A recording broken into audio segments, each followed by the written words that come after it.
안녕하십니까. 이번 헥사곤 토론대회의 심사위원을 맡은 의장 박정수입니다. 이번 토론은 이의제기 방식을 활용한 다이내믹한 토론 방식으로 각 토론자의 발언은 언제든지 이의제기가 가능합니다. 단 이의제기는 하나의 질문으로 제한되며 제한시간은 30초입니다. 입론 시간은 총 2분이며 발언을 시작한 후 30초 후에 총 1번, 발언 시간 마감 30초 전에 총 1번, 발언 시간이 마감되면 총 2번을 치고 발언 시간이 종료되었습니다 라고 안내한 후 발언을 종료시키도록 하겠습니다. 자, 이번 토론 주제는 보신 바와 같이 자살을 범죄로 정해야 하는가입니다. 첫 번째 발언 순서는 찬성 측 1연사의 입론입니다. 발언 시간 2분입니다. 나와서 바로 찬성 팀 와서 바로 10분 남았네. 네? 야, 반대. 용어 정리된 좀. 용어적이 없어. 이거 필요 없다고 봐서. 아 그냥 저거로만 그냥 딱 생각한 거예요. 준비 시간? 잠깐만. 네, 준비. 자, 그럼 바로 이제 찬성 측 1연사의 입론을 시작하도록 하겠습니다. 발언 시간 2분입니다. 네, 안녕하세요. 찬성층 1연사를 맡은 이준성입니다. 이번 주제의 자살을 범죄를 정의해야 하는가에 대해서 먼저 용어 정리를 해보면 자살이란 스스로 목숨을 끊는 것을 의미하고 범죄란 법으로 정해놓은 것으로서 강제성을 띠며 하면 안 되는 것을 정해놓은 것입니다. 저희 팀은 이러한 주제에 대해서 찬성하는 바입니다.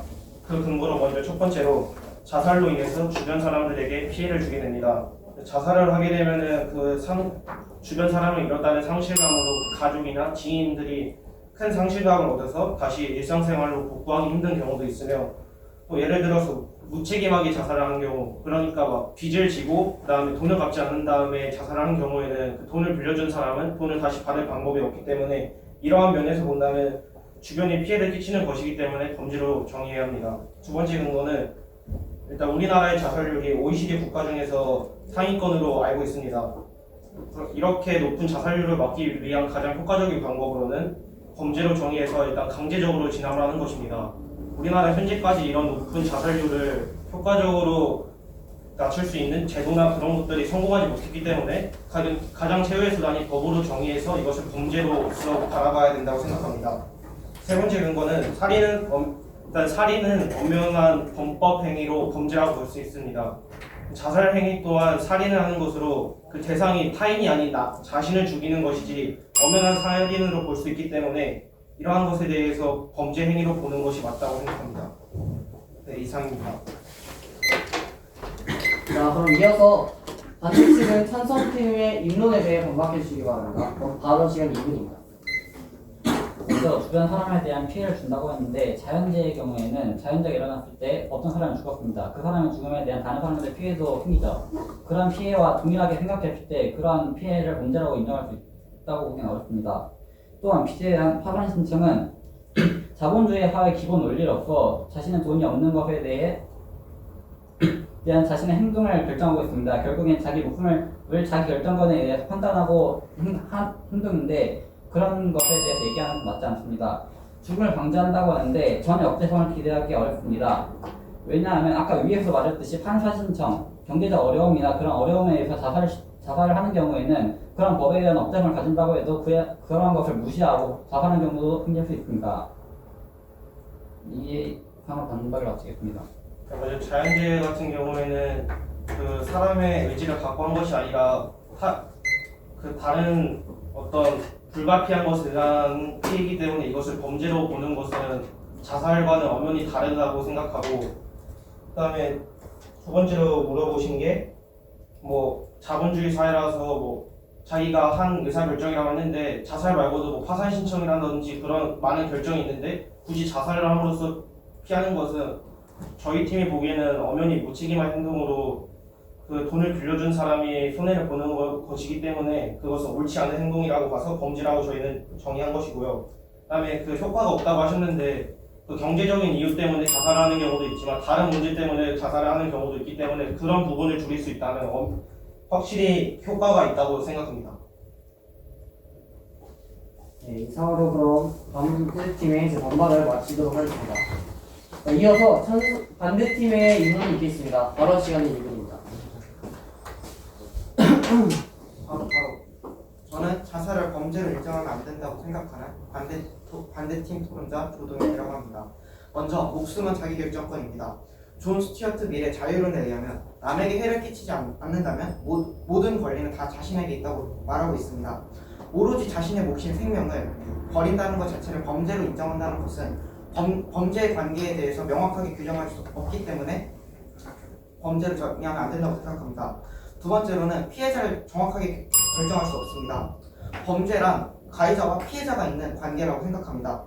만약에 자살을 범죄라고 정의했을 때 가해자는 그러면 자살한 사람이 되는 거고 피해자도 죽은 사람이 자살한 사람이 되는 것입니다. 이렇게 모순이 발생하는 관계를 범죄 행위라고 정의한다는 것은 매우 모순적인 행동이라고 생각합니다. 따라서 저희는 자살을 범죄로 인정하면 안 된다고 생각합니다. 네, 그럼 이어서 선성팀의 번박이 있겠습니다. 발언 시간이 2분입니다. 네, 일단은 처음에 존 스튜어트 밀의 자유론을 예시로 들면서 목숨은 자기결정권이 있다고 하셨는데요.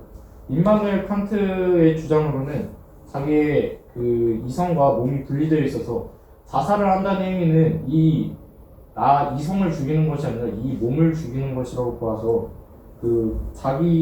자기의 신체라고 하더라도 함부로 자기 마음대로 행할 수 없다고 보았습니다. 이런 면에서 보아서 목숨이 자기 결정권이 있다는 것은 잘못됐다고 생각합니다. 그리고 두 번째로 피해자를 명확히 규정할 수 없다고 하셨는데요. 주변 사람들 중에서 자살을 독려하는 사람은 없습니다. 하지만 자살을 어떤 사람이 죽었을 때 그 자살로 인해서 주변 사람들이 슬퍼하는 건 명확한 사실이고요. 그런 면에서 봤을 때 그 슬퍼하는 사람들을 피해자라고 규정할 수 있을 것 같습니다. 이상입니다. 또 재번박 할 거면 아까 임마누엘 칸트를 예시로 들으셨는데 저희가 자살을 보는 견해는 당사자 자신에게 남에게 피해를 주지 않는다는 것인데 여기서 남에게 피해를 주지 않는다는 것은 신체적 상해 같은 것을 의미합니다. 즉 자살을 함으로써 다른 사람들에게는 전혀 신체적인 피해가 되지 않습니다. 물론 정신적인 피해는 있을 수 있겠죠. 하지만 목숨이라는 것은 오로지 그 당사자 자신의 것이지 다른 사람들이 그 자살에 대해서 비판한다고 해서 그것을 범죄행위라고 취급할 수는 없는 것입니다. 네, 잘 들었습니다. 자, 그럼 지금부터 4분간 5차 제일 시간을 갖도록 하겠습니다. 자유롭게 서로 질의 응답을 해주시면 되고 처음 질문은 찬성팀에서 먼저 진행되도록 하겠습니다. 시작해주세요. 아까 이런사께서 반박을 해주실 때 신체적 상해가 없다고 하셨는데 예를 들어서 아까 인정하셨듯이 정신적 상해가 있는데 그 부분에 대해서는 왜 신경을 쓰지 않는 건지 궁금합니다. 대답하겠습니다. 일단 살인죄의 경우에는 가해자가 피해자를 죽이는 것에 대한 처벌이지 가해자가 피해자 유가족이나 다른 관계자의 정신적 피해를 입혔다고 처벌하는 것이 아니라고 봅니다. 이에 대해 어떻게 생각하십니까? 네, 방금 말씀하신 건 맞지만 그것은 자신이 타인을 죽였을 때 해당하는 것이고 자살은 자신이 자신을 죽이는 그런 특수한 상황이기 때문에 이렇게 피해를 넓게 규정하는 것이 오히려 더 명확하다고 봅니다.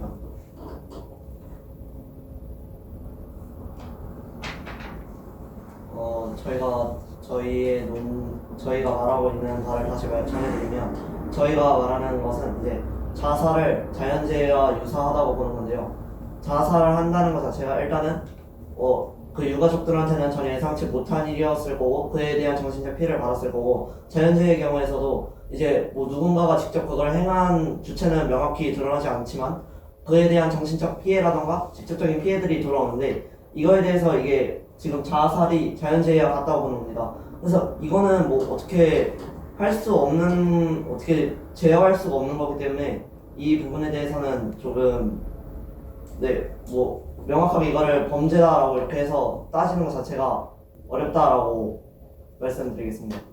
그럼 다시 한번 말씀드리면 제가 아까도 말했듯이 자살은 분명히 막을 수 있는 것입니다. 그런데 자연재해는 막을 수 없는 불가피한 현상이기 때문에 그것을 또 누군가의 의지가 있어서 한 것이 아니라 자연 저절로 발생하는 그런 현상이기 때문에 범죄로 시도하는 것이 불가능하다고 했고, 이런 면에서 본다면은 그 두 개를 같은 관점에서 바라보는 것 자체가 조금 모순된 행위라고 생각합니다.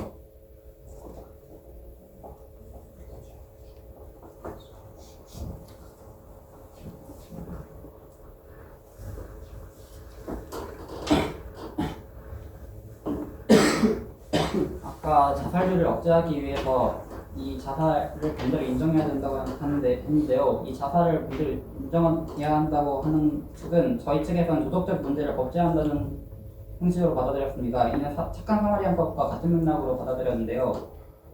도덕적 문제와 법적 문제는 분명히 엄연히 다릅니다. 이런 도덕적 문제를 거꾸로 제정하는 것은 맞지 않다고 생각합니다.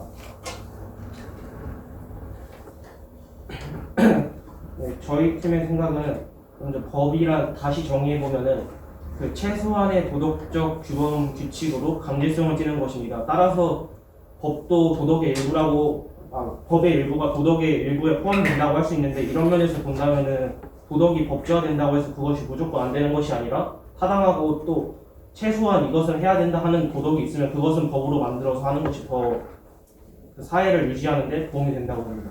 하지만 그에 대한 자신의 생명에 대한 이 권리는 침해받는 것으로 합법에 명시된 기본법에 어긋난 행위입니다. 법입니다. 우리나라에서 그 사람의 안락사인 경우에 보면은 개인의 의견을 존중하긴 하지만 생명을 더 중시하기 때문에 안락사도 금지하는 상황에서 이런 자살도 범죄로서 보고 금지하는 것이 저희 우리나라 법에서는 더 타당하다고 봅니다. 그러면 질문 하나 드리겠습니다. 그 자살을 범죄로 정의하면은 이제 자살에 대한 억제성을 기대할 수 있다고 주장하셨죠? 네. 그러면 근데 이게 저희가 생각한 거로는 이제 자살을 한다는 것은 네, 그럼 여기까지 교차실을 마치도록 하겠습니다. 말 못하는 부분은 최종별로 때 말씀해 주시면 되고요. 지금부터 수기 시간 이후로 가도록 하겠습니다. 수기 시간을 마치도록 하겠습니다. 자, 그럼 반대팀 3형사는 2분 동안 최종 변론을 해주시기 바랍니다.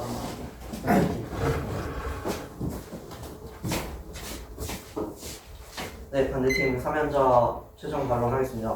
일단 저희의 주장은 이제 자살을 범죄로 정해야 하는가에 대해서 이 자살을 만약 범죄로 정했을 때 이 법으로 정의한 것 자체가 억제성을 띈다는 부분에 대해서는 이게 억제성을 띌 수가 없는 게 자살이란 게 곧 끝으로 귀결되는 것이기 때문에 오히려 억제성을 지닌다기보다는 오히려 전혀 개의치 않고 자살하는 경우가 무조건 생기기 때문에 자살은 법 자체가 억제성을 띠기 어렵다는 주장이고요. 그 다음에 이 도덕과 법은 엄연히 다른 것이고, 도덕은 만약 판단할 대상이 행위의 동기와 그리고 그 과정이고, 법은 행위의 결과이기 때문에 도덕과 법은 엄연히 다르다는 입장이고요. 있습니다. 네. 법과 도덕은 공통점이 전혀 없다는 것입니까? 법과 도덕은 공통점이 없다고 봅니다. 어떤 공통점이 있는지 좀 말씀해 주실 수 있습니까? 중학교 사회 시간에 교과서에서 보면 알 수 있듯이 법이면서 도덕인 그런 가치들이 있기 때문에 그 부분에 대해서 모순된다고 생각해서 말씀드렸습니다. 네, 알겠습니다. 그러면 그 다음에 저희의 주장으로는 목숨에 대한 자기 결정권을 갖기 때문에 이 자살을 법제화한다는 것 자체가 전혀 말이 안 되는, 그러니까 기본권을 침해하고 있는 그러한 것이라고 보고 있습니다. 네, 그럼 최종 변론 마치도록 하겠습니다. 자, 그럼 이어서 찬성팀의 3형사는 2분 동안 최종을 해주시기 바랍니다. 찬성 측 최종 변론을 시작하겠습니다. 일단 자살로 인해 주변에 피해를 끼치는 것이 있는데요. 자살을 하면 주변에 사람들이 상실감을 얻게 되고, 그리고 그 귀치에 대해서 무책임하게 자살을 함으로써 피하는 경우가 생깁니다. 그리고 우리나라는 OECD 국가 중에 자살률이 높은 편인데요. 이것을 낮추기 위해서는 법제화가 효과적이라고 봅니다. 네, 그리고 그리고 자살은 자신을 죽이는 것이죠. 근데 살인은 범죄입니다. 그죠? 그래서 자신을 죽이는 것도 범죄라고 볼 수 있습니다. 네, 여기까지입니다. 네, 이상으로 16강전의 경기를 마치도록 하겠습니다. 심사 결과가 나오기 전까지 참가자분들은 잠깐 밖에서 대기해 주시기 바랍니다. 수고하셨습니다.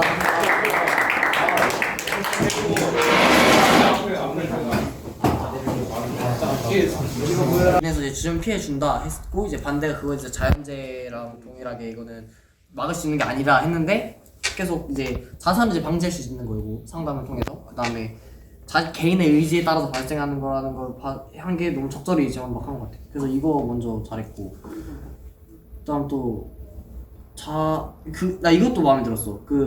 얘네가 자살률이 상위권이니까 범죄를 정리해서 막아야 됐다 했을 때 얘네가 이게 자본주의 사회고 이제 자기결정권이 중요시되기 때문에 이걸 뭐 이렇게 해서 하는 건 말이 안 된다라고 얘기했을 때 이거에서 파산 신청도 있는데 굳이 자살하는 건 무책임하다 이게 약간 좀 근데 약간 솔직히 이건 좀 약간 애매한 게 이거는 너무 근데 솔직히 이거 솔직히 내 이거 그냥 파산 신청 뭐 하긴 파산 신청 하고 나서 하는 사람도 있기 때문에 좀 애매해. 그런가? 근데 대신 이역이 많아서 그 경제 외에도 자살하는 이유가 많기 때문에 그치. 그냥 그건 차이가 파산 신청 약간 애매했어. 그러면은 뭐 얘기를 뭐라 해야 될까? 그러면 여기도 1번, 2번 다 상관없고 3번은 안 건든 거 같지? 안 건든 거 그냥 안 건드렸어. 말만 하고 나중엔 안 건드렸고 이것도 마음에 들었어. 자살률 억제하는 거에서 도덕적 문제를 법제하는 경우다 하려면 이제 반대팀이 도덕이랑 법이랑 다르다 했는데 도덕이랑 법이랑 뭐가 다르냐 그것도 너무 적절하게 잘한 것 같아. 그러면은 혹시 또 다른 의견? 그런 약간 자세히 확인하는데 반대 근거를 잘 봤기 때문에 그지. 그리고 근거도 솔직히 나오긴 다 깨진 거 같아. 신체적 피해가 맞아. 너무 다 건조해가지고 깨졌어. 여기 깨졌고 첫 번째랑 실로 두 번째가 아까 네가 말한 대로 깨졌고 첫 번째도 정이 애매해야 되는데 한쪽만 건조하다가 정신적이랑 한쪽을 다 가진 다 깨진 거. 그러면은 논거 첫 번째 자살로 인한 주변 피해 이걸 이제 반대에서는 자연재해와 같이 어쩔 수 없이 일어나는 거다. 하지만 찬성은 그게 자연재해랑 동일하지 않다라고 해서 이게 전부 좋았다. 그리고 2번 논거 이거는 뭐 자살 도덕적 문제 법제. 좋습니다. 도덕적 문제 법제화에 대해서 이제 반대팀은 도덕이랑 법은 엄연히 다른 문제다라고 얘기했지만 이제 찬성팀에서 이제 사회 시간 중학교 사회 시간에 배웠던 걸 예를 들면서 이제 도덕이 법제화되는 경우가 있다라고 하면서 제대로 타파했다. 끝. 이렇게 끝. 하겠습니다. 먼저 첫 번째 이제 논점으로는 이제 자살로 인한 주변 피해적인 부분이 있었고 이 자살로 인한 주변 피해에 대해서 반대 측은 이제 자연재해와 같이 동일하게 본다라고 말씀해 주셨어요. 이제 어떻게 막을 수 없고 불가피하게 일어난다라는 점에서 자연재해와 같다고 들었고 이에 대해서 찬성 측에서는 이 자살은 개인의 의지에 따라서 일어나는 일이고 그다음에 자살은 이제 방지가 가능하기 때문에 이 자연재해와 동일한 경우가 아니다라고 제대로 잘 타파해 준 것 같습니다. 그리고 두 번째 논점으로는 이제 도덕적 문제 법제화에 대한 문제가 있었는데요. 이제 찬성 측에서는 도덕과 법은 엄연히 다른 문제다라는 점을 들어서 말씀해 주셨고 이제 찬성팀에서는 이제 도덕과 법이 일치하는 경우도 있다라고 하면서 이제 이 부분에 대해서도 찬성 측에서 우세를 가져왔던 것 같습니다. 그래서 최종 심사 결과는 찬성팀이 이수만과 찌질들이 이긴 것으로 하겠습니다. 수고하셨습니다. 일단 가기 전에 이거 하나만 해주라. 팀별로 하나씩 피드백 좀 우리가 토론하는 거 피드백 좀 받으려고 하니까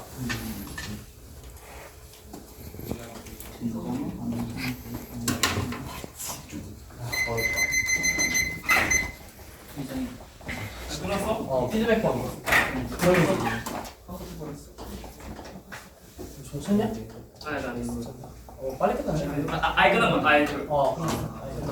수고했어.